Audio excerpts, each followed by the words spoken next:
Hi అండి, welcome back to our channel mom's kitchen recipes. ఈరోజు మన రెసిపీలో నోరూరించే లెగ్ పీస్ ఫ్రై చేస్తున్నాను. అది కూడా చాలా టేస్టీగా, చాలా సింపుల్ ప్రాసెస్లోనే. లెగ్ పీసుల్ని మరీ క్రంచీగా కాకుండా జ్యూసీగా ఇలా ప్రిపేర్ చేసుకోండి, చాలా బాగుంటుంది. ఈ టైప్ ఆఫ్ రెసిపీ మీరు ఎప్పుడు చేసి ఉండరు, డెఫినెట్గా ట్రై చేయండి. టేస్ట్ అయితే సూపర్గా ఉంటుంది. ముందుగా అయితే మిక్సింగ్ బౌల్ తీసుకొని అందులో ఒక అరకప్పు వరకు పెరుగు అయితే వేసుకోవాలి. అరకప్పు పెరుగు వేసుకున్న తర్వాత సాల్ట్ అయితే వేసుకోవాలి. కారం అయితే 3 లేదా 4 టేబుల్ స్పూన్లు వేయండి, ఎందుకంటే లెగ్ పీసెస్ కాబట్టి ఇక్కడ కారం అనేది ఎక్కువ పడుతుంది. అందులోనే మనం ఫ్రై చేస్తాం కాబట్టి కాస్త కారం అనేది ఎక్కువగా ఉండాలి, అప్పుడే బాగుంటుంది టేస్ట్ అనేది. అలానే ఒక అర టేబుల్ స్పూన్ వరకు ధనియాల పొడి, అలానే అర టేబుల్ స్పూన్ వరకు గరం మసాలా పొడి కూడా వేసేసుకోవాలి. అప్పటికప్పుడు ఫ్రెష్గా రుబ్బిన అల్లం వెల్లుల్లి పేస్ట్ అయితే 1 టేబుల్ స్పూన్ అయితే వేసేసుకొని కొత్తిమీర సన్నగా తరిగి వేసుకోండి. అలానే కరివేపాకు కూడా సన్నగా తరిగి అయితే వేసేసుకోండి. అలానే 1 లేదా 2 పచ్చిమిర్చి తీసుకొని సన్నగా తరిగైతే పచ్చిమిర్చి అయితే వేసేసుకోవాలి. ఇందులోకి టమాటో కెచప్ యాడ్ చేస్తే టేస్ట్ అనేది సూపర్గా ఉంటుంది. సో టమాటో కెచప్ కూడా యాడ్ చేసేసుకోవాలి. ఒక 1 టేబుల్ స్పూన్ యాడ్ చేయండి, సరిపోతుంది. అలానే డిఫరెంట్ టేస్ట్ యాడ్ అవ్వడం కోసం లెమన్ అయితే పిండుకోవాలి. ఒక లెమన్ మొత్తం పిండేసేయండి. నెక్స్ట్ ఈ విధంగా అయితే చక్కగా అంతా మిక్స్ అయ్యేలాగా, అంటే మనం ఇక్కడ వేసిన మసాలాలన్నీ కూడా మిక్స్ అయ్యేలాగా ఈ విధంగా కలుపుకోవాలండి. ఇప్పుడు మసాలాలన్నీ మిక్స్ అయ్యేలాగా కలిపేసుకున్నాం కదా. ఈ మసాలాలో మనం ఇక్కడ పెరుగు వాడుతున్నాం కాబట్టి చికెన్ పీసెస్ అయితే చాలా అంటే చాలా జ్యూసీగా అయితే ఉంటాయి అన్నమాట. పీసులు ఎప్పుడైనా కూడా 2 వైపులా ఘాట్లు పెట్టి తీసుకోవాలండి. నాకు ఇక్కడ ఆల్రెడీ చికెన్ షాప్లోని ఘాట్లు పెట్టి ఇచ్చేసారు కాబట్టి సో నేను ఇక్కడ ఘాట్లు పెట్టయితే చూపించట్లేదు. ఇక్కడ చూస్తున్నారు కదా, ఈ విధంగా ఘాట్లు పెట్టుకుంటే మనం ప్రిపేర్ చేసిన మసాలా అంతా కూడా లోపల వరకు పట్టి చాలా టేస్టీగా ఉంటాయి లెగ్ పీసెస్ అయితే.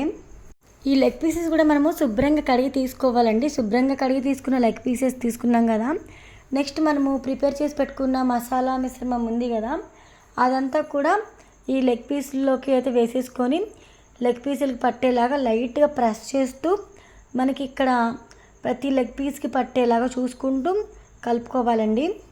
నేను ఇక్కడ పసుపు వద్దు అనుకున్నాను, కానీ కొంచెం మంచి కలర్ రావాలంటే పసుపు అయితే యాడ్ చేసి తీరాల్సిందే. సో 1/2 టేబుల్ స్పూన్ పసుపు కూడా వేసుకొని ఇక్కడ అంతా మిక్స్ అయ్యేలా కలపండి. యాక్చువల్గా అయితే ఇందులోకి ఫుడ్ కలర్ వేస్తారు, ఫుడ్ కలర్ బదులు పసుపు అయితే బెస్ట్ కదా అని చెప్పేసి నేను ఇక్కడ పసుపు అయితే యాడ్ చేస్తున్నాను, కలర్ కోసం అండ్ ఫ్లేవర్ కోసం కూడా.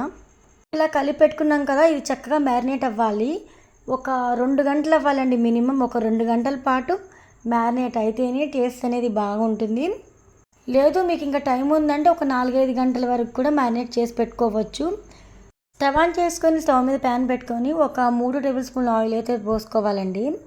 ఆయిల్ కాస్త వేడైన తర్వాత ఒక్కొక్క లెగ్ పీస్ని ఈ విధంగా అయితే కొంచెం గ్యాప్ ఉండేలా చూసుకుంటూ సర్దుకోవాలి. లెగ్ పీసెస్ని ఈ విధంగా సర్దుకున్న తర్వాత మనకి గ్రేవీ ఉంది కదా, గ్రేవీ ఏదైతే ఉందో ఆ గ్రేవీ అంతా కూడా ఇలా లెగ్ పీసెస్ పైన వేసేసుకొని కలుపుకుంటూ ఫ్రై చేసుకోవాలి. హై ఫ్లేమ్లో ఒక 5 నిమిషాలు ఫ్రై చేసుకోండి. మధ్య మధ్యలో గ్యాప్ ఉండేలా చూసుకుంటూ కలుపుకుంటూ ఫ్రై చేసుకోవాలి. 2 వైపులా మంచి కలర్ వచ్చేంత వరకు ఫ్రై చేసుకుంటూ ఉండాలండి.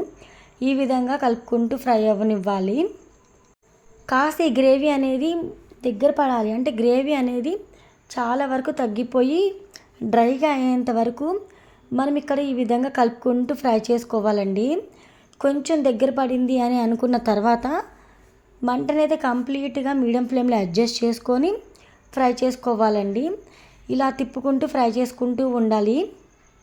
చికెన్ లెగ్ పీసెస్ మనం ఫ్రై చేసుకోవాలి అనుకున్నప్పుడు ఎటు లేదన్నా కూడా దగ్గరగా 20 నిమిషాల టైం అయితే పడుతుందండి. కాస్త ఓపిక్గా చక్కగా ఫ్రై చేసుకుంటే ఇంతకు మించిన టేస్ట్ ఏమీ లేదనిపిస్తుంది, అంత బాగుంటుంది అనమాట. రెగ్యులర్గా రకరకాల చికెన్ లెగ్ పీసెస్ రెసిపీస్ అయితే మనం చేస్తూ ఉంటాం, అంటే నేను అనేది చికెన్ ఫ్రై గురించి అంటున్నాను. రకరకాల చికెన్ ఫ్రైస్ చేస్తూ ఉంటాం కదా, ఇక్కడ కొంచెం డిఫరెంట్గా చేస్తున్నాం కదా, టేస్ట్ అనేది కొంచెం కొత్తగా ఉంటుంది. తినే వాళ్ళకు కూడా తినే కొద్దీ తినాలనిపిస్తుంది. ఇక్కడ మీరు ఒకసారి గమనించవచ్చు, నేను ఇక్కడ ఫ్రై చేసిన తర్వాత ఈ విధంగా డ్రైగా అయితే ప్రిపేర్ అయ్యాయి అనమాట. ఇలా డ్రైగా ప్రిపేర్ అయ్యాయి కదా, ఇప్పుడు ఏం చేద్దామంటే మంటని కంప్లీట్గా లో ఫ్లేమ్లో అడ్జస్ట్ చేసుకొని ఒక 10 నిమిషాలు ఫ్రై అవనివ్వాలండి. ఇలా టర్న్ చేసుకుంటూ ఫ్రై చేసుకోవాలి. నేను ఇక్కడ గరిటె వాడాను కానీ మీరైతే మామూలుగా ఫిష్ ఫ్రై చేసుకోవడానికి ఒక కటర్ లాగా ఉంటుంది కదా, అది యూజ్ చేయండి. చాలా బాగా యూజ్ అవుతుంది. నా దగ్గర ప్రజెంట్ లేదు, సో నేను గరిటెతో తిప్పాను అనమాట. ఇంతేనండి. ఇలా ఫ్రై చేసుకున్న తర్వాత స్టవ్ ఆఫ్ చేసుకొని వేడి వేడిగా ఎంజాయ్ చేసేయడమే. చాలా బాగుంటుంది టేస్ట్. డెఫినెట్గా ట్రై చేసి, ఒకవేళ మీరు ట్రై చేస్తే మీకు ఎలా కుదిరిందో కామెంట్ సెక్షన్లో కామెంట్ చేయండి. అలానే ఇలాంటి మరెన్నో రెసిపీస్ కోసం మామ్స్ కిచెన్ రెసిపీస్ ఛానల్ని సబ్స్క్రైబ్ చేసుకొని మన ఛానల్కి సపోర్ట్ అవ్వండి. ఇక్కడ లెగ్ పీస్ ఏ విధంగా ఉడికిందో చిన్న పీస్ చూపిస్తున్నాను చూడండి. ఇంతేనండి. చాలా సింపుల్గా ట్రై చేసేయచ్చు. ఇంకా ఆలస్యం చేయకుండా ట్రై చేసేయండి.